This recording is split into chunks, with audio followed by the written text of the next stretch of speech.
Alright, coming to your chapter number 3, that is your Indian Partnership Act 1932. I told you bachas, whenever you start up with any act, two things, birthday and applicability. First introduced on 1st October 1932. Contract Act was 1st September 1872. Your Sale of Goods Act was 1st July 1930 and Partnership Act is 1st of October 1932. Now it's a coincidence that all three acts have been introduced on 1st. Not necessary that every law in this country have to be introduced on 1st. It can be introduced on any date. But here 1st October 1932. Secondly, applicable to whole of India except Jammu and Kashmir. As I told you, right now you have to stick to the books. Don't think about what has happened recently. So it is still whole of India except Jammu and Kashmir still till your institute notifies something. Next, partnership is also a technically partnership contract is a contract amongst partners. So ideally there was a contract act. So initially Indian Partnership Act was previously part of chapter 11. 11. Yes, if you remember, Sale of Goods Act was part of chapter 7 and this was previously part of chapter 11 of Indian Contract Act.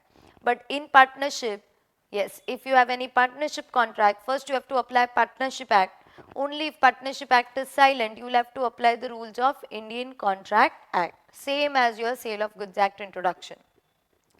Next, partnership. What is a partnership?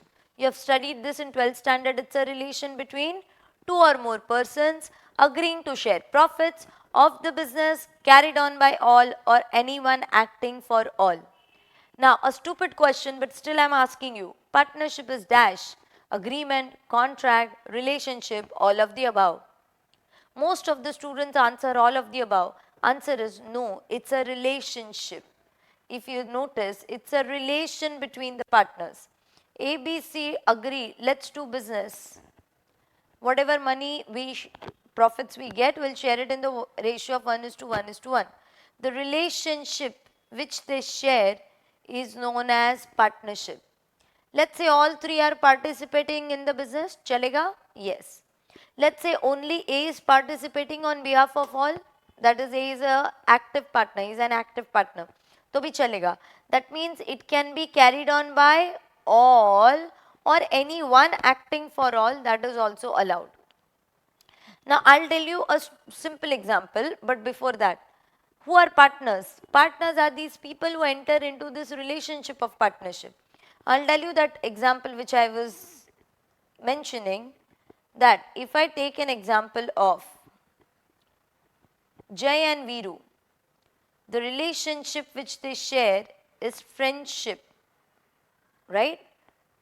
And individually they are known as friends.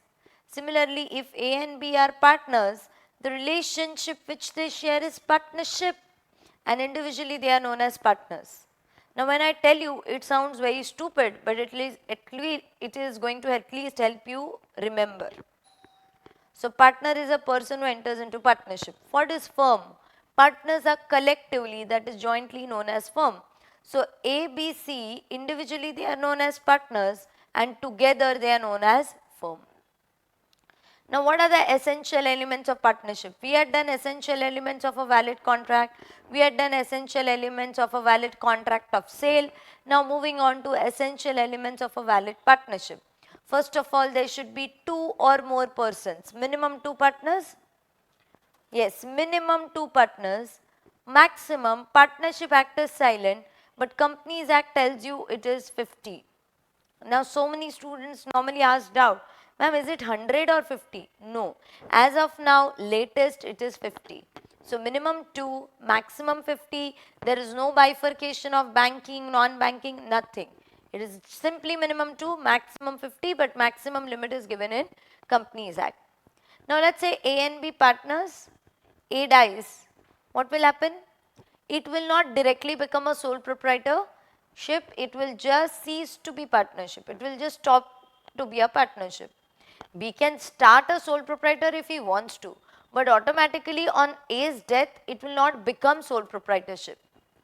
Next, what if there are 50 partners and one more gets admitted? What will happen? It will not become a company, but as per law, it will become an illegal association. So if it falls below 2, it ceases to be partnership. If it goes beyond 50, it will become an illegal association. These people can be artificial also and natural also. Two natural human beings like us can become partners. Two companies can also become partners. But very careful, two partnership firm cannot become partners. Partners of the firm can become partners. I'll tell you. A and B, they form partnership. Okay. A, B, C and Associates is a partnership firm. Similarly, X, Y, Z and Associates is also a partnership firm. They cannot become partners, but they are partners, that is A, B, C and X, Y, Z can become partners. So in this new firm, there are not 2 partners, but there are 6 partners. So firm cannot be a partner because some firm does not have a separate legal existence, but partners of the firm can become partners. But if I take example of company X Limited, Y Limited, X Limited, Y Limited can become partners. So there are 2 partners here. Let's say X Limited has 600 shareholders. Y Limited has 700 shareholders. It doesn't matter. Still, remember, shareholders are not becoming partners. The company itself is becoming a partner. So, natural human beings like us can become partners. Companies can become partners. One company, one natural human being can also become a partner. But 2 firms cannot become a partner. Partners of the firm can become partners. Then, they should be competent, they should not be minor. That's the reason I told you minor cannot be a partner. He can just be admitted for benefits, that too with the consent of other partners. So, in this case, he should not be incompetent, he should not be minor, unsound mind, disqualified by law and so on. Then there has to be an agreement. When I say agreement, I'm not saying a written stamp paper agreement or something like that. But people should agree that okay, we are doing partnership. Agreement can be oral, it can be written, it can be expressed or it can be implied. But there has to be an agreement. It doesn't come into existence by status or operation of law. For example, in HUF, yes, the moment a male member is born, he becomes a member in HUF. Just because you are born in some family does not make you a partner in the firm. So it doesn't come into existence by status, that is your birth. It comes into existence by your particular agreement. Then next one which they have given you, it doesn't come into existence by operation of law. What is operation of law? Law of inheritance. Let's say for example, A and B lost their father and they jointly inherited a property from their father. Now just because they jointly inherit the property, that does not make them partners. They are just brothers who are just owning the property. So I am making a statement, they are joint owners but they are not partners. Let's say they decided to give that property out on rent and then they are sharing the rent. But still they are not partners, they are just owners because they are sharing incomes. They are not sharing profits. There is a difference. But let me change this. Whatever property they inherit, they convert that property into a hotel, they do a business, whatever profits they get, they share it in 1:1 ratio. Now I can call them partners. But otherwise, just because they inherit the property, just because they are brothers, that does not make them partners. So it doesn't come into existence by agreement or by status. Sorry, my mistake. It doesn't come into existence by status or by operation of law. It comes into existence by agreement. Next, as I told you, bacha, it can be expressed, implied, oral, written. Partnership deed, if you have heard, it's a deed, so it should be in writing. But everyone knows partnership deed is optional. You may or may not have it. So partnership deed is optional, but if you choose to have it, it should be in writing. And all the essential elements of a valid contract should be satisfied. Proper offer, proper acceptance, consensus addendum, free consent, and so on. Then there has to be some kind of business. Business means any business. It doesn't matter whether the business is small or big. Normally students have a perception. Companies means big business. Partnership firm means small business. That's wrong. Partnership firm can also have a big business. It can also have a small business. Any trade, any occupation, any profession carried on with an intention to make profits. Me and my two friends decide to open a chai shop, tea stall. Still, it's business, even though it's small. Me and my other two chartered accountant friends open a CA firm. Still, it's a business. It can be any profession also. And there can be multiple businesses. There can be multiple businesses also. So, in my one firm, I can have 4 businesses. That's allowed. Then, sharing of profits. Normally, they make a statement. Sharing of profits is essential, but sharing of losses is not essential. Means what? Very simple. There can be a situation where you are sharing profits and losses. There can be a situation where you are sharing only profits. But there can never be a situation where you are sharing only losses. For example, ABC, they are sharing profits as well as losses. It's allowed. ABC, profits all, losses only AB. This is also allowed because C is partner for profits. But ABC, losses all, profits only A and B. This is not allowed. C is not mad. Pagal thodi hai wo. Why will you get admitted in a firm for losses? So sharing of profits is essential, but sharing of losses is not essential. But bacha, if nothing is given, you are going to assume that he is sharing profits as well as losses, and that too in equal ratio. Then normally when I ask students, just think and tell me that are these people partners or not. So if they have a question that are these people partners or not, they will actually first see whether they are sharing losses or whether they are sharing profits. If they think they are sharing profits, that means according to those people they are partners. So normally people think that people who share profits are always partners, but answer is a big no. There can be a situation that you are getting share in profits but you are not a partner. But if you are a partner, you will definitely get share in profits. So there are some people who are outsiders or who are not partners, but still they do get share in profits. Now if you want, ma'am, who are these people? First one they have given you is money lender. Sometimes, you know, when money lender is giving you money, he charges interest and he can always say, I am taking 10% fixed interest plus 5% of your profits. That does not make you and your money lender as partners. Then employee manager, they charge commission sometimes on sales, percentage of profits, but again that does not make them partners. Seller of goodwill, when you sell your goodwill, obviously you're going to charge that next 5 years whatever profits you have, 10% profits belong to me. Still they are not partners. Retiring partner sharing profits pending settlement. See, bacha, whenever a partner gets retired, obviously he should get his money back, capital back. So if other partners are still using his money, the outgoing partner, that is the partners who are left, even though he is not a partner anymore, still he is entitled to receive share in profits. Then legal representative. Similarly, when a partner dies, his family should get his money back. But if they don't, they can also demand share in profits. And as you know, minor, he is not a partner legally, but still he can get share in profits. So normally there is one statement, just because you share profits, that does not make you a partner. But if you are a partner, you will normally get share in profits. There are exceptions in this also, yes, and that exception is your nominal partner. But normally, just because you get profits, you are not a partner. But if you are a partner, you will normally get the profits.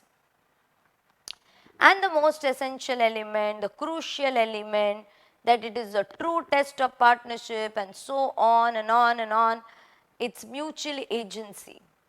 First, you need to understand the word agency. There are two partners, principal and agent. You, agent, are going to do work on my behalf. Even if you do something, I'll be responsible. That's the rule of normal agency. But in case of partnership, every partner is a principal as well as agent. When you say business carried on by all or anyone acting for all, it's actually mutual agency. How? A, B, C is in the shop, he sells goods to X. If something goes wrong, not only C but the whole shop is responsible, firm. So C is representing the firm, so C is an agent, whereas A and B are principals. Let me change this. Right now in the shop there is Mr. B. He sold goods to Y. Now B is the agent, but even A and C are responsible for him, so they are principal. So the person who was principal earlier has now become agent. The person who was agent earlier has now become principal. So I am also your agent, you are also my agent. So when I work, I bind you all. When you work, you bind us all. That means it is mutual agency. It's business carried on by all or anyone acting for all. So I gave you 5 characteristics. And which are those? First of all, I told you there should be 2 or more persons. Then there should be, what was the first one? 2 or more persons. Then there should be agreement. There should be business, sharing of profits, and last one was mutual agency. Now if you notice something, your particular first essential element, association of 2 or more persons, definition mein diya hai 2 or more persons. Then agreement, they should have agreed. Then there should be business. There should be business. There should be sharing of profits. Here it is, sharing of profits. They are sharing profits. And mutual agency is nothing but your business carried on by all or anyone acting for all. What I have done is I have just broken up the definition in 5 parts and I have told you the characteristics. Moving on to your distinction between. Distinction between is pretty much simple. Partnership and co-ownership, most of these things you have already done in your 12th standard. Yes. Coming to important part, types of partners. This also you have done, but here they have given you something extra. First, active partner or actual partner. As the name suggests, he is actively participating in the business. He does give capital, he does participate, and he also shares profits. He is an active partner. And since he is active partner, people know him. So when he retires, people should know, okay, he has retired. So he has to give a public notice. Sleeping partner, as the name suggests, he does not take part, but he does give capital, he does shares profits. And since he is a sleeping partner, people don't even know that this guy exists. So when he leaves the firm, no need to give any public notice, it's going to be fine. So in this particular case, even if he does not give public notice, it's valid. Now, whether you are an active partner or you are a sleeping partner, point is you are a partner, that means you are liable for the acts of the firm. So if things go wrong in your firm, you can't say, I didn't know, sorry, I am a sleeping partner. You can't give this excuse. Whether you are active or sleeping, you are responsible for it. Nominal partner is just lending his name, but he does not give any capital, does not share any profits. He just gets fixed money for his particular working. That's it. But whatever it is, he is a partner, so he is also liable to the outsiders. Then, partner for profits is just sharing profits. Now, normally when I say this, students think, ma'am, minor. Answer is no, bacha. I told you before, minor cannot be a partner. He can just be admitted for benefits. So, who is this partner for profits here? Very simple. Let's say A, B, C. C is very experienced. He is having experience of 25 years and he has a lot of contacts. So A and B want C to become partner. So they tell C, sir, if you become partner, profits will be shared by all of us. Losses we will take care, you don't worry about it. So you want his expertise and guidance in your firm. So you are admitting him only for profits. So C is known as partner for profits, but he is liable. Sub-partner. Now sub-partner means outsider is coming in your firm. Ma'am, how can outsider come in the firm? Simple. ABC,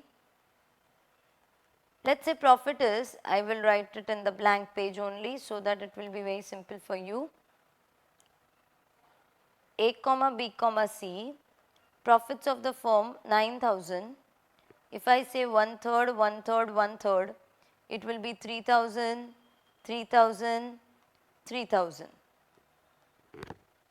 Now with consent of B and C, A transferred half of his share to X. That means X is going to get 1500 rupees.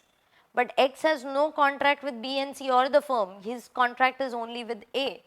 So C and B are not related to X. So in this case, X is not a partner of the firm. He is just treated as a sub-partner. But as I told you, he is not a partner of the firm, so he cannot take part, he cannot see books, he cannot do anything. But in this case, he can only demand his share of profits, but not from the firm, but from A. So since he is not a partner, he is not liable for the acts of the firm. But one thing is there, normally he cannot see books of accounts, but one exception is, if the books of accounts, if the firm gets dissolved, at that time he can inspect the books of accounts. Ma'am, why? Achha, I'll tell you the reason. Why you don't want an outsider to inspect your books of accounts? Because business secrecy is to be maintained, right? But now the firm is dissolved. Now what is the need for your secrecy now? Therefore, he is allowed to inspect the books of accounts only at the time of dissolution. What I told you, Bacha, is also given in your unit 2. Unit 2, if you see, transfer of partner's interest. This is nothing but your sub-partner. So you're transferring your share with the consent. Transferee, that is sub-partner, does not become a partner. He cannot interfere, he cannot take the books, but on dissolution he will get his share and he can also be entitled to accounts. Coming back to your original part. Yes, next one. So this is a sub-partner. Partner by estoppel or holding out. Actually you're not partner, but because of your action people think that you are partners, then you are estopped from denying your liability later. A, B, X are partners, A, B, X are not related to each other, but they are just sitting together. B tells X, I am A's partner. He is not the partner, but A keeps quiet. Neither is A deaf nor dumb, still A keeps quiet. So X will think that they are partners. Thinking that they are partners, X gave some loan to B. So now, if things go wrong in this, only B is not responsible. A and B both are responsible to X. Actually, they are not partners, but because of their actions, you are making everyone believe that you are partners. So now you are stopped, means stopped from denying your liability. Now you cannot back out. If you have understood this, I am going a step further and telling you something extra. A, B, C is an active partner. Okay, and C retired on 31st March. If he retires on 31st March, he has to give a public notice. But he is lazy, so he gave public notice on 30th June. So for this, so he is liable till 30th June as per the rule. Actually, he is partner only till this date, but he is liable till 30th June. So for this period, he is not actually a partner. But because of his actions, that is because he did not give public notice, people think that he is still a partner. So in this period, he is liable like a partner by estoppel or holding out. Till this period, so anyways, he was liable like a active partner. But after that, he is liable like a partner by estoppel or holding out. Incoming partner, admission of a partner. Outgoing partner, death won't come. It will be expulsion and retirement. See, when you retire, you voluntarily leave. But when you are expelled, you are kicked out of the firm. Whatever it is, both situations you go out, you are known as outgoing partner. So 8 types of partners: active, sleeping, nominal. Your next one, partner for profits, sub-partner, partner for by estoppel or holding out, incoming and outgoing partner. Next one, 2 main types of partnership. Particular partnership, it's only for a particular period or purpose. Once that is over, your firm will come to an end. But when I say partnership at will, as the name suggests, it's going to continue forever. But that does not mean you also have to continue forever. So if you don't like, you can simply give a notice and you can dissolve the firm. You can simply give a notice and you can dissolve the firm. But other partners should agree. So see, the firm may be dissolved by any partner giving notice in writing to all other partners. The firm will be dissolved from the date mentioned, and if no date is mentioned, then whatever date you give the notice will be treated as date of dissolution. You don't like this point, then you better mention what should be the date of dissolution. So particular partnership only for a particular period or purpose. Once that is over, it's going to come to an end. But what if I tell you after a particular period, if you still want to continue, you can, and if you do, it will become partnership at will. So what I told you, essential elements, types of partners, types of partnership.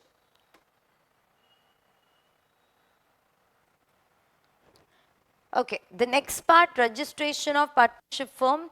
Now honestly, in your institute material, it is given in the last unit, but I am taking it directly in the first part because when you start your partnership, you need to know about the registration in the beginning. So I am taking it here. Registration of partnership firm is compulsory or optional? Now, I am not talking about specific states in India, I am talking generally, it is optional. But in exam, more than optional, you should write not compulsory. Man, same to hai yaar. Why are you telling us to write this? Because in your institute module and secondly in the act, they have not mentioned it is optional, they have mentioned it is not compulsory. It is optional, just that, but you have to write not compulsory. And it can be done anytime, either when you are when you are starting your firm, or it can be done even after 10 years. So it can be done either in the beginning or during the continuance of business. So there is no penalty for if you don't register the firm. The simple procedure. Before I go on to the simple procedure, you tell me the procedure for CA foundation registration. You took a form from your institute, you filled it up, yes, you uploaded it, then you attached certain documents, you paid some fees, and finally you got your WRO number, that is registration number, right? Similarly, here also you will get a form from the registrar's office. You will have to fill this up, name, place, date, when the other partners joined, etc., duration and so on. Get it signed by all the partners or their agents if they are not available. Pay some fees. Without fees is nothing going to happen. Then you will get the certificate of registration from the registrar. So get a form, fill it up, get it signed by all the partners, submit it along with the fees, and then finally you will get a certificate of registration. According to you, when is registration set to be complete? Normally students tell me when you get the certificate of registration, which is a big no. No. Registration is set to be complete when all the duly verified and signed documents are submitted to the registrar. So they have given you, once you fill it up and sign it and you submit it, registration is set to be complete. Not when the certificate of registration is issued. Because getting a certificate of registration is just a clerical act. If I take a simple example, Let's say 20 July 2024 is your final CA result. You saw the result, you saw those golden words pass and pass. Fine. So 20 July 2024. Now, after a month, maybe you will get the mark sheet at home by post. After maybe 4 or 5 months, you will have a convocation ceremony where you will get your degree certificate. Okay.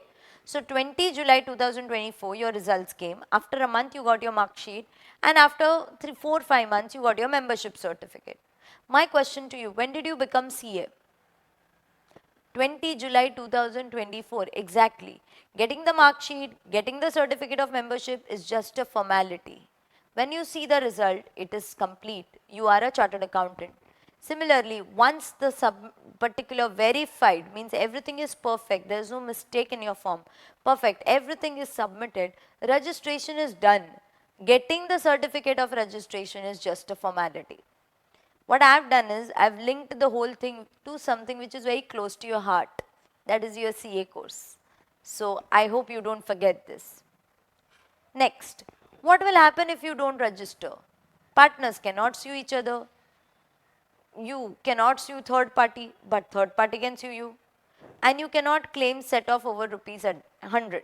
Now this is one point where a lot of students have problems, that you cannot claim set off means adjustment over 100 rupees. So let's say if unregistered firm has paid something. I'll give you a simple example. Let's say I'm giving you, so you in many books, in many other lectures, you might find different particular examples. Do not mix it up. You can go with whatever you are most comfortable with. Any which ways you are not supposed to write the example. In exam, you are just supposed to write you cannot claim set off over rupees 100. So I'm just explaining you in one example.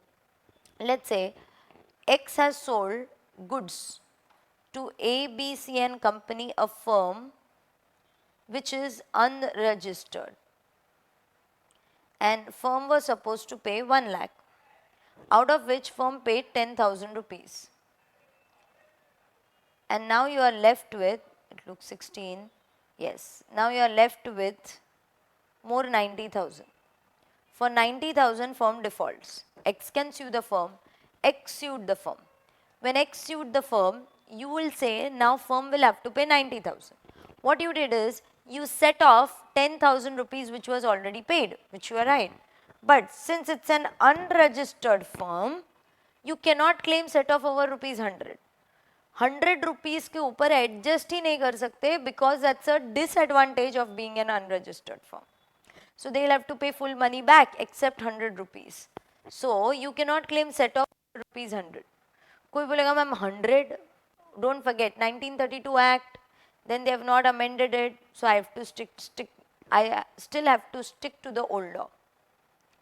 Then they have used the statement following are not disabilities of an unregistered firm. Means following is, see, abilities means you can do something. Disabilities means you cannot do something. But not the disabilities means you can do something. तो ma'am सीधा लिखो ना, ऐसा घुमा के क्यों लिखा है आपने? Because बच्चा, in your exam they will ask you this question and in your module also they have given this way. So following is possible even if your firm is unregistered. Third party can sue you. Partners can sue each other but only on dissolution. And third, partners can sue for other than partnership contracts. See, if I am a partner of an unregistered firm and if something wrong happens, kuch chori wori ho gaya, I can go to police station and file FIR. Police wala cannot tell me, ma'am, you go, you are a partner of an unregistered firm, so we will not write your complaint. This is wrong. So I can still sue and file a case. That means I can sue, even though I am a partner of an unregistered firm, I can sue for other than partnership contracts. That means my personal contracts or any other contracts. That is your registration of partnership firm. Coming to a very important part, minor's position in a partnership firm. So, ma'am, what exactly a minor does? As I told you repetitively, I am telling you that minor cannot be partner, end of story, period. Minor can just be admitted for benefits and that too with the consent of all the partners. That means he can share profits, but he cannot share losses. So, those people who are paying attention, they should be having a doubt. So, ma'am, why do you admit a minor in the first place? See, because if you are in a place of other partner, उसको admit ही क्यों करना है? क्योंकि अपना profit वो share करेगा, but he is not gonna share any losses. See, why will you admit a minor? There can be several reasons. One reason maybe he genuinely has skill. Just because he is a bachcha, that does not mean he is useless. He has some skill. Or another situation is parents might have invested money in the firm and they might have told the firm that benefits you, please give it to our son. Anything. If minor becomes a partner, if minor is admitted to the firm, what is his position in this partnership firm is what I am going to teach you. First, rights and liabilities. He can get his share of profits and property. He can see books of accounts. Whether he understands or not, that is his problem. He can sue the partners, but only when he wants to leave the firm. So, he can sue other partners also, but only when he wants to sever his connection with the firm. Sever his connection with the firm means only when he wants to leave the firm. Next, very important, he can become a partner within 6 months. So, let us say A, B, C and Chotu D.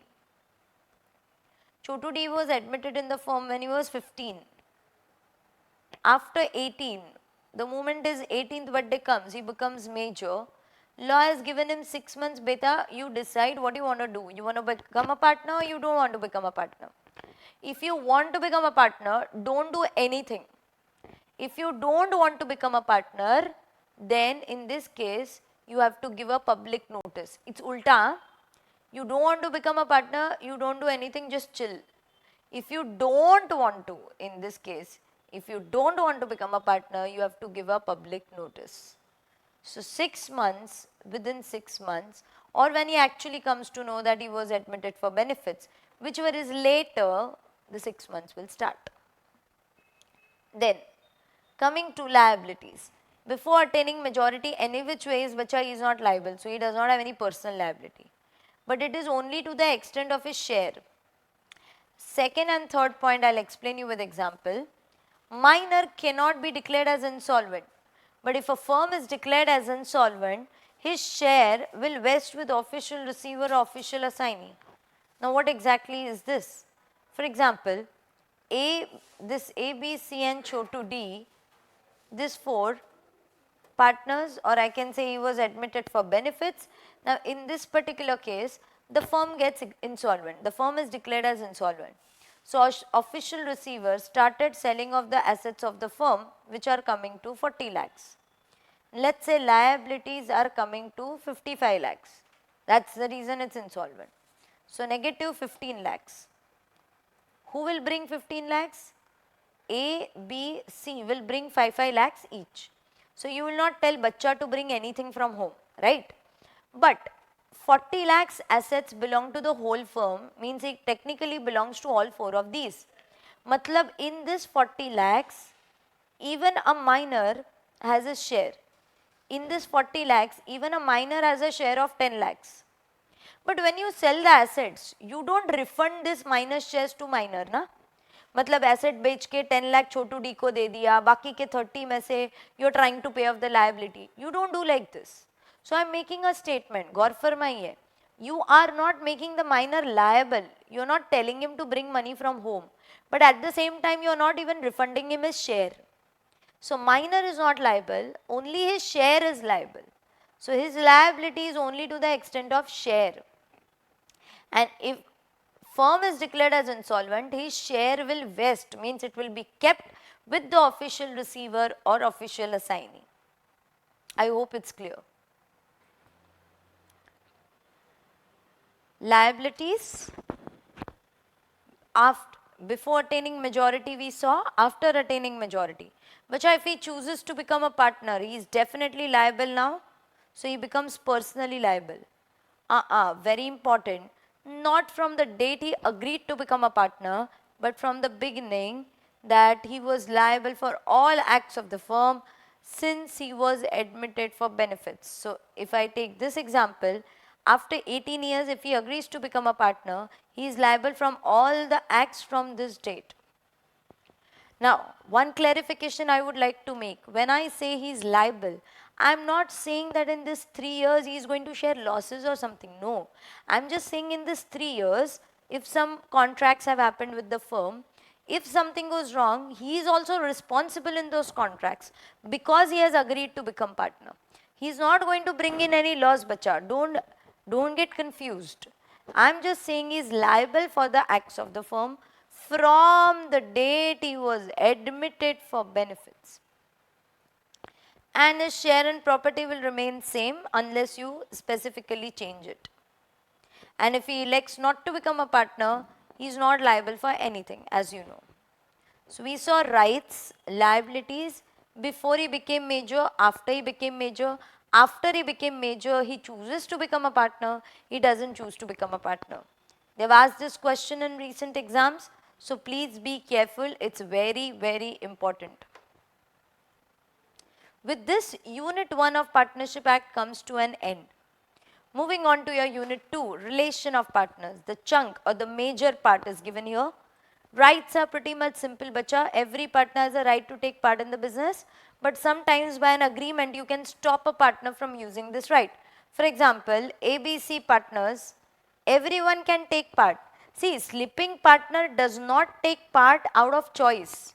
That does not mean he can never take part. He can take part. So every partner has a right to take part in the business, but by an agreement you can stop someone. So let's say A and B are thinking that C is, competitor se mila hua hai. So if C takes part in the business, he might do business for the competitor and not for the firm.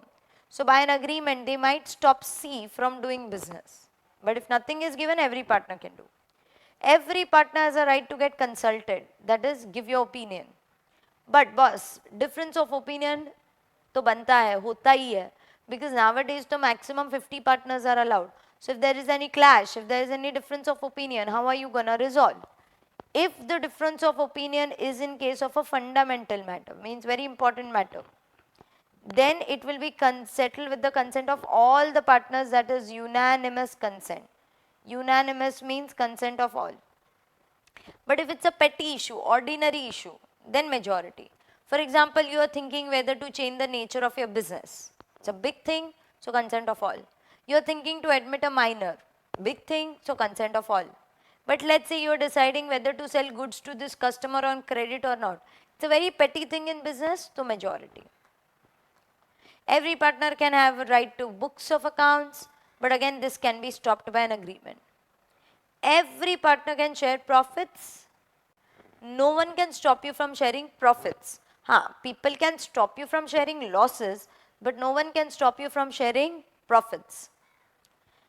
Then interest on capital, interest on loans and advances. Boss, when you give interest to when you give capital in the firm, you're not doing something great. It's something which you are doing for the firm.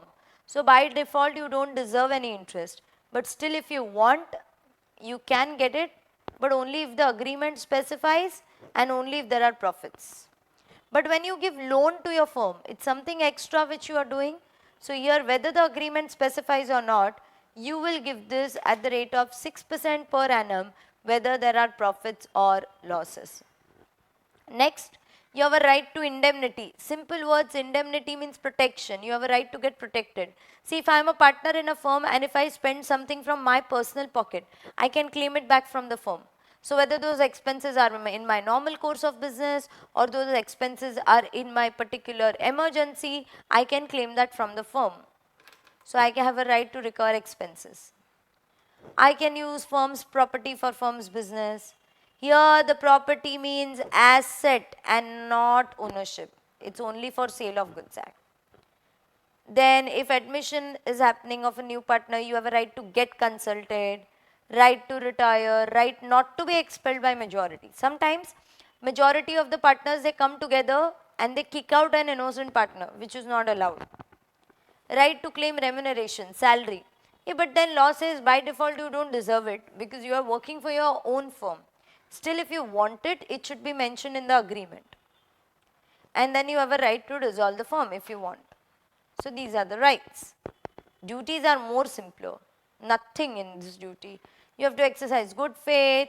You have to carry on the firm's business to its greatest common advantage. Means you do the business not for your personal advantage but common firm's advantage.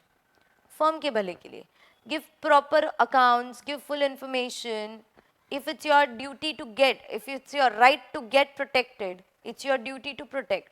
So if because of your fraud, if some other partner has faced anything, it's your duty to protect him. It's your duty to attend diligently, that is regularly fulfill your duties. Duty to share losses, but this can be stopped by an agreement because you can be partner for profits, so can be stopped by an agreement. But right to share profits cannot be stopped, but duty to share losses can be stopped. Then if you make any secret or personal profits using transaction, asset of the firm, name of the firm or any business connection of the firm, it's your duty to share it with the other partners. Then if you do any competing business, again with that of the firm, you have to share those profits too. And it's your duty to use firm's property exclusively, that is only for the firm. What is property of the firm? Property here, as I told you before, means assets. Either the assets are brought into the firm by the partners. You know, partners along with capital bring motor car and all. So this is brought into the firm. Or you purchase it. The firm is purchasing land and building. It's property of the firm. Or property and rights acquired otherwise. For example, if I take the firm gave loan of 1 lakh to Mr. X and X promised to repay it along with interest. Firm told X, we don't trust you, give us some asset as security. So X gave plant and machinery as security. If X defaults, firm can sell the plant and machinery. But firm says, we don't want to sell this plant and machinery, we just want to use it on our business. Chalega nahi chalega? Of course chalega.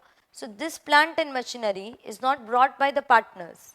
Neither it is purchased by the firm, but you have acquired it in some other way. Still it's asset of the firm. And last, goodwill of the firm, it is asset of the firm. So rights, duties and property of the firm. Moving on to your main part, authority of the partner. Bacha, I told you that statement. Business carried on by all or anyone acting for all. So basically, one partner is acting on behalf of the firm. So if he does something, the whole firm is responsible. So it's mutual agency. Yes, that means one partner can bind, that means make other partners liable for his own acts. But this is, technically if you see, this is wrong. मतलब एक कुछ करेगा तो नाम सबका आ जाएगा, which is technically wrong. Therefore, law says no. It's not one partner does something, always the whole firm is liable. It depends on what you have done. If you do something within your authority, authority means power. Every partner has been given some power. If you act within your power, then only then the firm is liable. But if you act beyond your power, that means you are acting over smart, then you are personally liable. So, every partner has been given some kind of authority. If he acts within his authority, the firm is liable. If he acts outside his authority, partner is personally liable. So the question arises, who is liable to third party? Either the firm or the partner.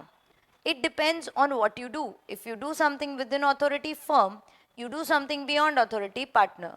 So it's very important for you to know, what do you mean by authority? What exactly is this authority is I am teaching you here, authority of the partner. Either the authority is expressly given in your agreement, or there are some things which are implied. Samajhne ki baat hai that you can do this. Express, it's expressly given in the agreement. And firm is bound by all that. See, if it's expressly given in the agreement, if a partner does that, so obviously the whole firm is always going to be liable, na? Because this is what is expressly mentioned. But when I talk about implied authority, means it is understood ki you can do this. As I told you, bacha, partnership agreement can be express, implied, it can be oral or written. So sometimes, firm mein agreement mein likha nahi hota hai what you can do, what you cannot do. So there are certain things which are implied. So what are these implied? Every partner has implied authority to carry on the business in normal way. It should be related to the business, whatever action he is doing. It should be in the name of the firm. You are having an intention to bind the whole firm, and you are doing this in a capacity as a partner. Now if you read like this, yes, it's a little confusing. Example. You know there is something known as letterhead. वो जो doctors का रहता है ऊपर the name and the timing and the phone number is printed and the whole thing is blank same thing so let's say A, B, C and company they are cloth merchants okay कपड़ा बेचते cloth merchants now there is an active partner mister A he places an order and he tells Mr. X I want 100 meters of cotton. He gives this order, signs this as an active partner of the firm. Okay. Now, what A has done? He has just ordered cloth for his business, which is very normal in his business because they are dealing in cloth. So he is doing this in usual way. It's related to your business. You are using the name of the firm. You are binding the whole firm and you are doing this as a partner. Since all 5 conditions are satisfied, it's implied that you can do this, yaar. You're not going to ask everyone, can I do this? Because it's a very small thing. So in this particular case, whole firm is liable. But if I change this, let's say on this particular your title or your paper, what if he says his wife told him to get something, so he gave an order to grocery wala, 1 kg rice, 2 kg sugar and so on. Whatever order he places, he is not doing this he is not doing something which is related to business. So for this he is personally liable. Of course he used the name of the firm. Of course he signed as a partner, but the other conditions are not being satisfied. So in this particular case, the firm is not liable. Mr. A is personally liable. And in normal business, commercial partnership following is implied. Ki you can do this. You can sell goods, buy goods, pledge the goods. You can incur your normal day-to-day expenses. You can take loans, you can pay loans because it's a very normal thing. You can deal in any negotiable instrument. Make a check, draw a bill of exchange, endorse a bill of exchange and so on. So for doing all this, no need to ask anyone. It's implied that you can do this. But there are 8 things which you cannot do. So there are limitations to partners' implied authority. You cannot submit a dispute to arbitration. Simple words may first you can't file a case. See, if you want to file, remember one thing.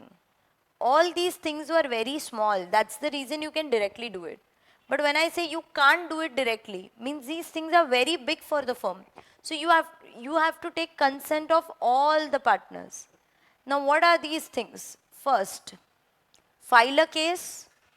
You cannot file a case without asking other partners, or you cannot submit it to arbitration. Arbitration means settlement outside the court. You can't file a case, you cannot withdraw a case, you cannot waive any claim receivable.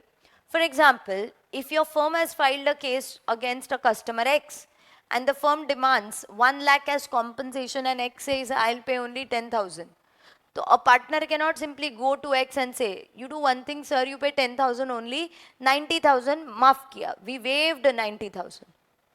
Who are you to do this, boss? You have to ask everyone. So you cannot waive any money or compensation receivable. Similarly, you cannot make the firm liable to pay anything extra.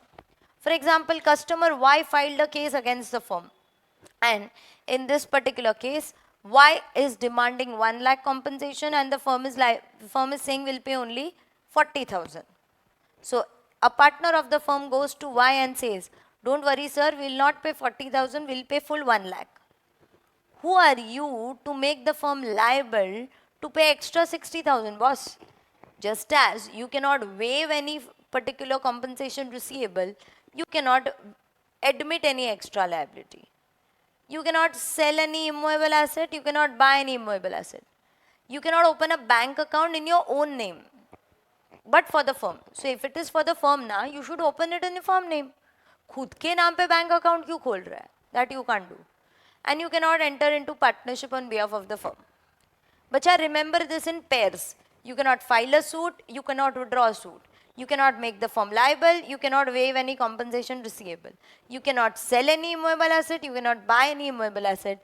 You cannot open a bank account in your own name on behalf of the firm, and you cannot enter into partnership on behalf of the firm, that is partners. So for doing all this, you have to take consent of all the partners. But what I told you, express and implied, bacha, is given in law. If you don't like any of these 8 points or any of these points, you can always change it in your agreement. For example, pledging goods is treated as very normal. But if you think it's a big thing, then you write in the agreement you can't pledge the goods. Now, selling immovable asset is a very big thing. But if you think it's a very small thing, to write in the agreement you can directly sell immovable asset. So, the contract, you can enter into a contract and you can extend and restrict the authority. So, you can alter the authority the way you want to, because this is generally what law has mentioned. Then, as I told you before, bacha, within authority, firm, beyond authority, partner. But if you do something beyond authority, but it is in emergency and good faith. यार emergency और अच्छी भावना में किया उसने.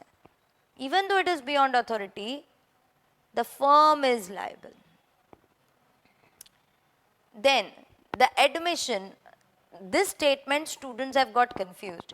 Any admission or representation made by a partner concerning the affairs of the business makes the firm liable. What is admission or representation? These words mean statement of facts. If a partner makes any statement which is related to business, he will make the whole firm liable. For example, ABC have a spare parts shop. Okay, and C is sitting in the shop. One customer X comes and he says, I have a Honda City car, so and so is the model. I want spare part for this car, this is the problem. So C sells him a spare part and C tells X, sir, you take it, no problem, it's perfect for your car. अब बिंदास बेफिक्र होके लेके जाओ, कुछ हुआ तो मैं बैठा हूँ. C makes this statement in normal course of business. But actually this spare part is not fit for X's car. Who is liable to X? The whole firm. Even though statement was made by C, but in normal course of business, the whole firm is liable. But let's say if C is giving him suggestion about X's personal life or something like this, that take your family to this hotel in Goa or this or that or something, and then if something goes wrong, then C is personally liable. So if the statement is related to business, only then the firm is liable. Then notice to a partner is equal to notice to the firm. So if you give notice to a partner, one partner, it is as good as notice given to the firm. I am a customer, I go to the partnership firm and I want to file a case against the firm. I am giving the legal notice to a partner, Mr. A's, in Mr. A's hands. That does not mean I am giving notice to A. I am giving notice to the whole firm. So notice to a partner is equal to notice to the firm. But it should relate to the affairs of the business. It should be given to an active partner who has not done fraud.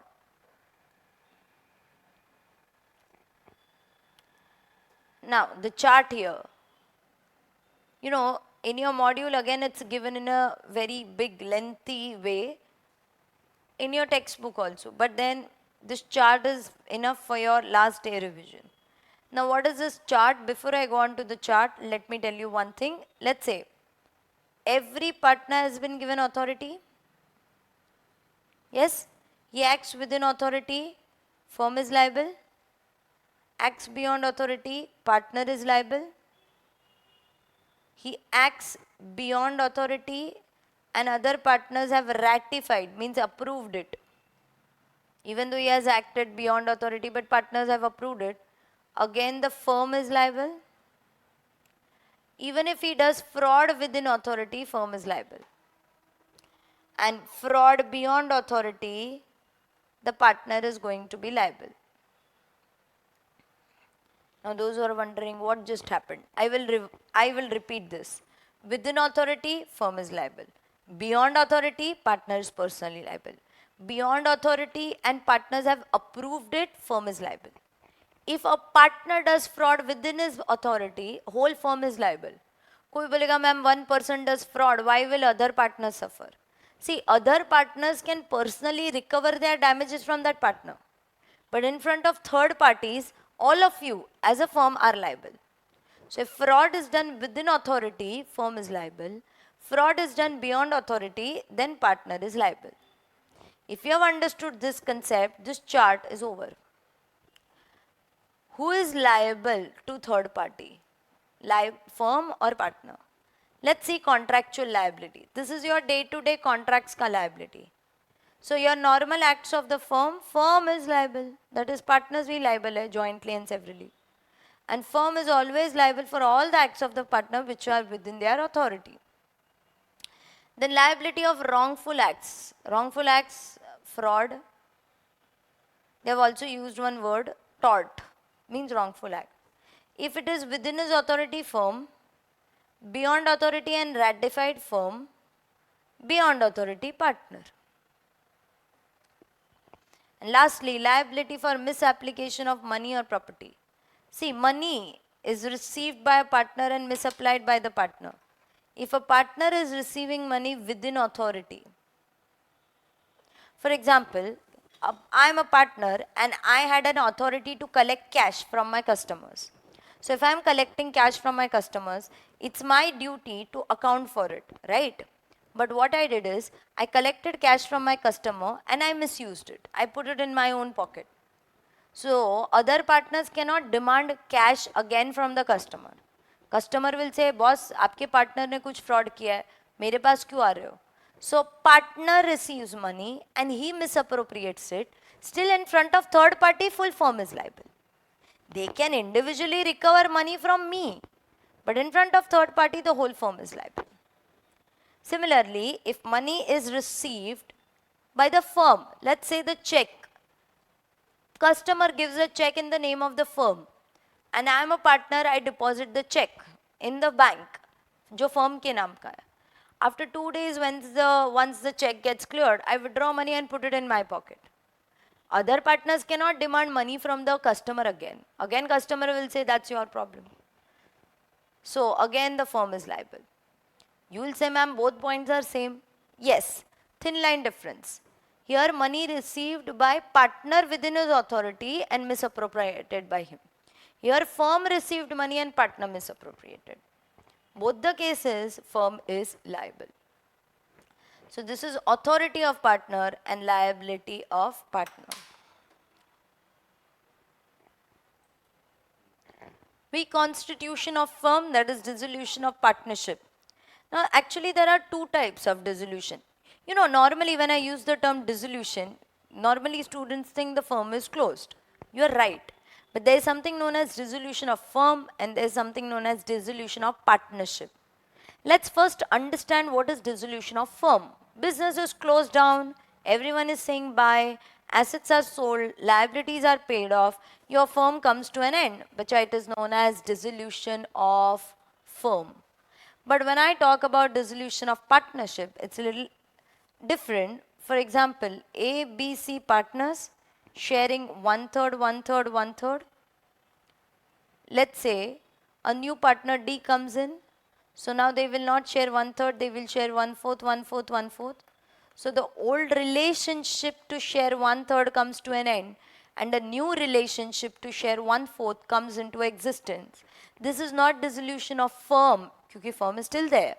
It's dissolution of partnership. क्या बोला? Dissolution of partnership. Let's say after 2 years, A and B want to leave. So now they will not share 1/4, they will share half and half. So it is not dissolution of firm, it's dissolution of partnership. So whenever any partner comes in or goes out, your firm gets reconstituted. So composition changes. So this will be known as dissolution of partnership, not dissolution of firm. So if you see here, this is dissolution of partnership. In your last unit, that is unit 3, bacha, you have dissolution of firm. So I hope you have got to know the difference between both. Let's go back to your dissolution of partnership. So I've put a list here: admission, retirement, expulsion, we shall do everything. Let's talk about admission here. If I talk about admission here, stupid question, but I'm asking you, admission of a partner means partner is coming in. So he is known as incoming partner. See, normally whenever a partner comes in, it's a big thing, so you have to take consent of all. But you know, sometimes partners may say in the agreement that a new partner will be admitted with the consent of 3/4 of partners, or only with the consent of active partners, and so on. So either it will be consent of all or as per the contract mentioned. Now, if a new partner is admitted, he is liable from the date he was admitted for benefits. So if I take example here, because I have to tell you something extra also, bacha. A, B and C. C is admitted from 1st April 2019. He got admitted on this date. C is admitted. So he got admitted on 1st April 2019, right? So he is liable after this date. But if A and B tell him that if you want to become a partner in our firm, you have to be liable for past liabilities also. So if he agrees to bear the past liabilities, let's say they told him if you want to become a partner, you become, but you have to agree to bear the liabilities from 1st Jan 2019. So if they, and if कोई बोलेगा ma'am this is wrong, no, it depends on C. C is okay with it. So if he agrees to bear the past liabilities, he is liable from the date he agrees, that is 1st Jan. But now you know there is a problem. Problem is, in this period, who are partners? A, B, C. After this, in this period the partners are A and B, and after this period, that is when C is admitted, A, B and C. A and B do fraud with X. Okay, so in this particular case, X decides to sue here after this 1st April. So X will sue whom? A, B or ABC? You will say, ma'am, C is also liable, that is ABC. But bacha, C was not a party to the contract here. Stranger to contract cannot sue. So how can X sue C if C was not a party to the contract? But ma'am, you only told us he agreed to bear the past liabilities. So फिर C is liable, na? No, I'll tell you what. X cannot sue C. X will sue only A and B. A and B had to pay compensation of 30,000 to X. For that 30,000, A and B can demand 10,000 from C. So I'm making one statement. When a new partner agrees to bear the past liabilities, he is not liable to an outsider because there is no contract between them. He is liable to other partners. That's the important point here. So liability for acts done before his admission, he is generally not liable. After admission, he is definitely liable. But if incoming partner agrees to bear the past liabilities, then for the past liabilities, he is not liable to third parties as he is a stranger to the contract, but he is always going to be liable to other partners. Which I remember this properly.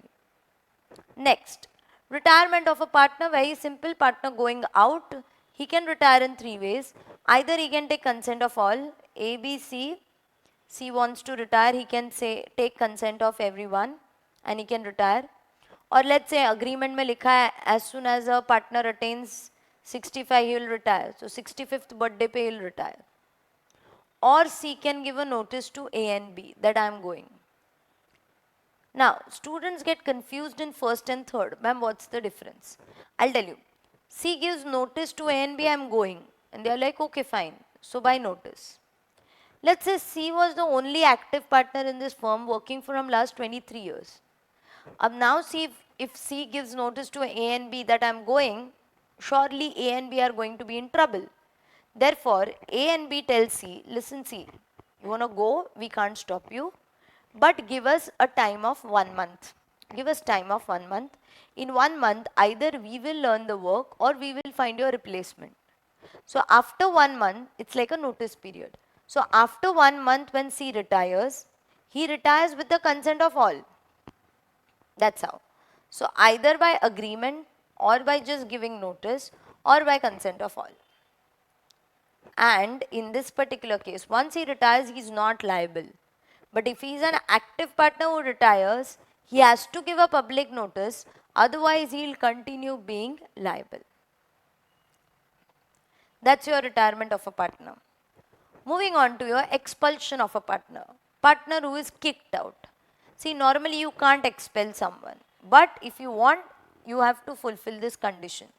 But generally the rule is, it is not allowed to expel someone. It is not allowed for you to expel someone. But in these cases, if you want to expel someone, you have to fulfill 3 conditions. For example, A, B, C and Mr. J. J in this particular case is doing fraud continuously. So A, B, C want to kick him out. But for that, notice, or you can say an express mention should be there in your contract.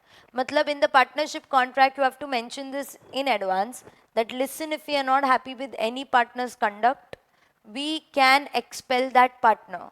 So power of expulsion should be given. Second, it should be done by majority. Normally students say ma'am consent of all. So जय को निकालने के लिए सबका consent मतलब जय का भी consent कैसे लेंगे? So majority अगर उसको हाँ बोलेंगे तो जय can be kicked out. And most important, more than majority, it is good faith which is important. It should be done in good faith. Now what exactly is good faith? Faith is said to be good, that is test of good faith is, expulsion should be advantageous to the firm and not to the partners. If ABC kick out Jay, it will be good for the firm, not for them personally. अगर उल्टा होता, ABC fraud कर रहे हैं and Jay is innocent. And now if ABC remove Jay, it is advantageous to the partners and not the firm. So good faith के लिए, it should be advantageous to the firm. You have to give him a notice कि listen boss, we plan to kick you out. And you need to give him a chance to speak, opportunity of being heard, OBH. So give him a chance to speak. Still, if you're not convinced, kick him out. So first, power of expulsion should be mentioned in the agreement. Second, it should be done by majority. Third, there should be good faith. When can I say that there is good faith? Expulsion is advantageous to the firm and not to the partners. You have given him a notice of expulsion. And lastly, you are giving an opportunity to speak to him. Still, if you're not convinced, kick him out. But if you don't fulfill the conditions, it's null and void. So expulsion will be treated as null and void, means in the eyes of law, as it is as good as it never happened. An expelled partner can demand reinstatement. Suppose Jay fraud nahi kar raha hai, he is innocent, and if A, B, C are doing fraud, and if they kick out Jay, it is null and void. That means Jay can always say, I want to come back. And in this particular case, let me come back to my original example. I don't want you to get confused. Jay is doing fraud and because of which he is kicked out. He is an active partner who got kicked out. So you'll have to give him, so this dude has to give a public notice that I'm kicked out. But how awkward it will be for him that, sorry, I'm kicked out. So this public notice can be given either by himself if he has guts to do so, or it can be given by the firm. So public notice can be given either by expelled partner or the firm. But if you don't give it, you continue being liable. So this is expulsion of a partner. Now rights of outgoing partner, I deliberately take it here. See, outgoing partner, I did not say rights of retiring partner. I specifically said outgoing partner. It will include my retirement as well as expulsion. Both cases they are going out. See, every outgoing partner has a right to do similar business. A, B, C, they have a stationery shop. If C leaves, C can open a stationery shop here also. But C has to make sure he cannot use firm name. He cannot call himself that he is carrying on firm's business. So he cannot call himself as a partner. He should not solicit the customers. That means he should not unlawfully try to take the customers of the firm. तुझे business करना है competition वाला, कर बिंदास. Don't use the firm name, don't call yourself as a partner, and do not take the customers unlawfully. This is by default the rule given, okay? But existing partners may stop outgoing partner from doing similar business for a particular period, for a particular area. If you remember, restraint of trade, first exception, section 27 Indian Contract Act. So this right is available to bindas competing business kar, but it can be stopped.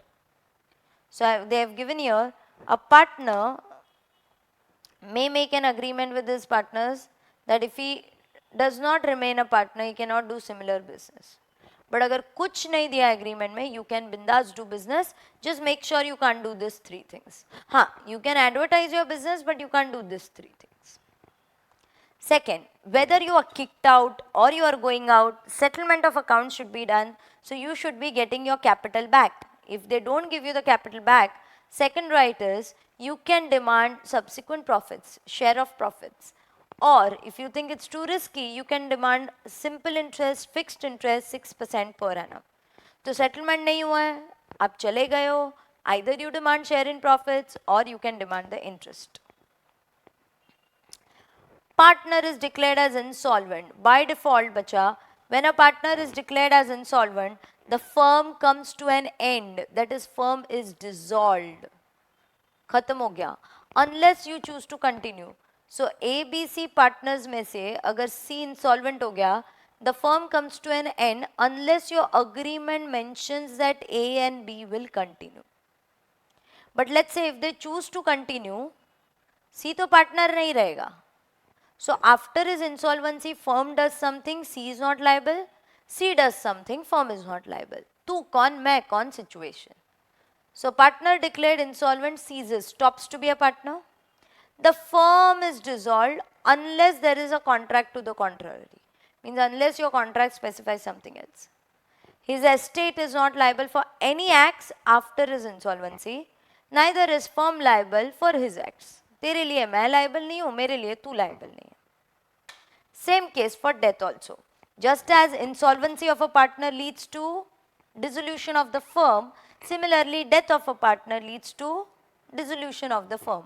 Partner मर गया, कुछ नहीं दिया, the firm comes to an end unless other partners choose to continue.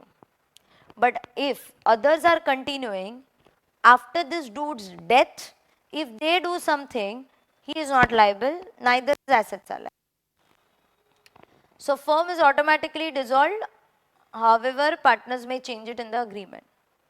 Where firm is not dissolved, the estate of deceased partner is not liable for any acts of the firm. But your partners, transfer of partners' interest, sub-partner we already finished. Sub-partner does not become a partner. He cannot participate in the business. He cannot see books of accounts. He can see books of accounts only at the time of dissolution. And lastly, revocation of continuing guarantee. Now what is this revocation of continuing guarantee? I'll tell you one example. Continuing guarantee, as the name suggests, it's a guarantee which is continuing for multiple transactions. For example, firm, that is A, B, C partners, is going to sell goods to X on credit for next 1 year, and Y is going to pay. Firm tells X, we don't trust you. Get us a guarantor. Mr. Let's say Y comes and gives guarantee. Y gives guarantee for X to firm. And it is not for one transaction, it's for 1 full year. So first transaction happened, firm sold goods to B, X, 10,000. X pays, so Y won't pay. Second transaction, firm sold goods to X. Firm sold goods to X for 25,000. X does not pay. X does not pay, so Y will pay. That means wise guarantee is not for one transaction, wise guarantee is continuing for multiple transactions. कोई बोलेगा ma'am all that is okay, please tell us how it's related here. So law says if this firm gets reconstituted, means someone came, new partner came or a partner went, any particular continuing guarantee given to the firm will be revoked. ये जो continuing guarantee Y ने firm को दिया था वो खत्म हो जाएगा बट फॉर फ्यूचर ट्रांजैक्शंस. मतलब इस ट्रांजैक्शन के बाद अगर एक नया पार्टनर इधर ऐड हो गया, so any transactions which happen after this there is no guarantee. If I change the places, अगर यहां पे मैं y लिखती हूँ और यहाँ पे मैं फर्म लिखती हूँ, यहाँ पे मैं फर्म लिखती हूँ, still it's going to be the same.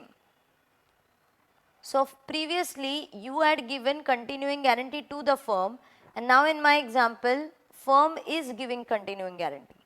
So law says it doesn't matter whether the continuing guarantee is given by the firm, to the firm, for the firm. If there is any change in constitution of the firm, any continuing guarantee related to the firm will be revoked for future transactions, unless if you don't like this revocation, you change it in the contract. So in the contract you mention it will not be revoked, but if nothing is given, it will be revoked. A continuing guarantee given to a firm or by a third party in respect of the firm in absence of any agreement will be revoked for future transactions. कुछ नहीं दिया है तो your guarantee will come to an end for future transactions. If you don't like this rule, you can always change it in your contract. So that is your revocation of continuing guarantee. With this, we finish Unit 1 of partnership, Unit 2 also of partnership.